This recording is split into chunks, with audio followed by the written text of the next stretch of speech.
Se tu não me segue no Instagram, vai lá. E se quiser conhecer um material exclusivo para a prova de História do vestibular da URGS, acesse o meu site que está aqui na descrição do vídeo. Uma boa aula! Vamos analisar e corrigir juntos agora o exercício 5 do vestibular da URGS 2019.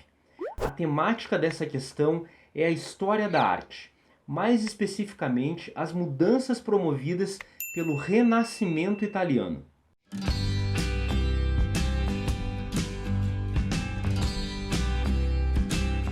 Vamos à leitura da questão. Considere as imagens abaixo em que é representada de formas distintas a crucificação de Cristo. Então a URGS te traz aqui duas representações de obras e nessas representações nós temos abaixo de cada uma delas algumas informações. O nome da obra, A Crucificação, Giotto ou Giotto, 1330, e na obra representada ao lado temos Trindade, Masaccio ou Masaccio, 1427. Certamente essas informações aqui não são colocadas de forma aleatória. Há um motivo, certamente, para a resolução da questão. Continuando a leitura.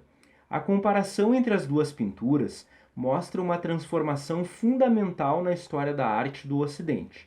Então, vai ali e sublinha, marca essa expressão, transformação fundamental. Eles estão te dizendo, eles estão te afirmando que se nós compararmos as duas imagens, existe uma transformação fundamental. E ela foi tão fundamental que ela mudou a história da arte do Ocidente, que teve no chamado Renascimento italiano do século XV um dos seus momentos principais. Então eles estão te dizendo ó, que ocorreu o Renascimento italiano no século XV. Tá, professor, mas a Itália só se unifica mais tarde. Aqui nós temos que pensar, então, Península Itálica e as suas cidades-estado. Tá? Mas quando se refere ao Renascimento na arte, já se consagrou falar Renascimento italiano. E se nós observarmos as duas obras, qual delas se encaixa nesse período cronológico? A Trindade de Masaccio, 1427. Essa está no século XV. A Crucificação de Giotto está no século XIV. Vamos então, assinale a alternativa que apresenta a principal característica do Renascimento italiano. Outra coisa que se sou eu que estou fazendo a prova, eu sublinho, é quando diz assim, ó, apresenta a principal característica. Possivelmente nas afirmativas eles vão te trazer outras características do Renascimento, mas aqui eles querem saber características do Renascimento ligadas à arte, não outros aspectos.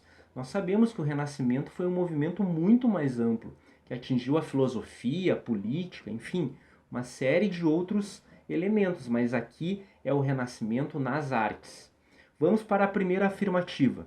O desaparecimento das representações de anjos, indicando o advento do racionalismo filosófico e o abandono da metafísica religiosa. Vejam, aparece ali o racionalismo filosófico.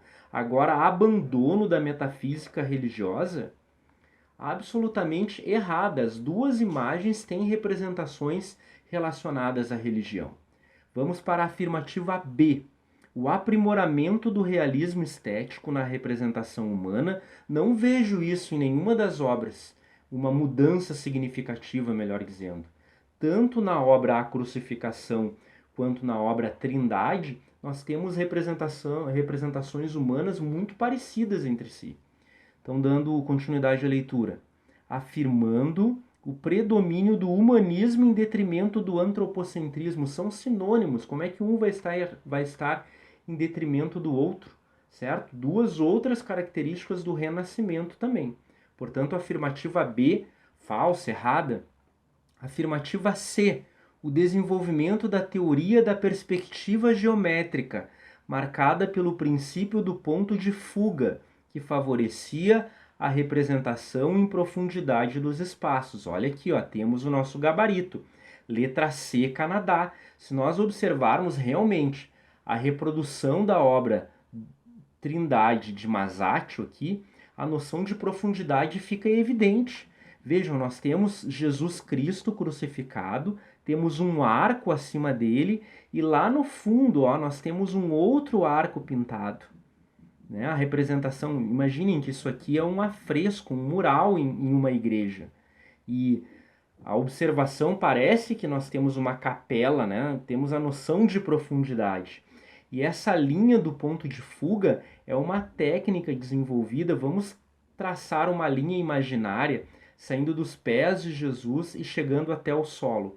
Todas aquelas linhas no teto, na abóboda formada, no alto dessa capela, né, essa ilusão de ótica ali em 3 dimensões, se nós traçarmos linhas de cima para baixo, todas essas linhas chegam ao mesmo ponto, por isso ponto de fuga. Essa técnica, então, que revolucionou a arte do Ocidente, como a afirmativa trouxe, certo? Mas vamos ler então as outras 2 afirmativas. Letra D, a representação de colunas jônicas, mostrando que o interesse em relação à antiguidade grega ocorreu apenas a partir do 400.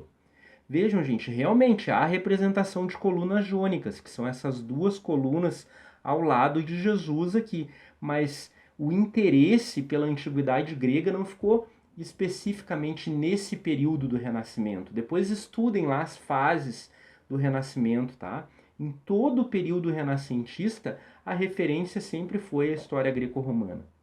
Letra E, portanto, letra D, falsa. Letra E, a interiorização da cena representada, assinalando o desinteresse da arte renascentista pelas paisagens da natureza. Ao contrário, né? Muitas obras renascentistas apresentam muitas imagens relacionadas à natureza. Portanto, a afirmativa E também falsa.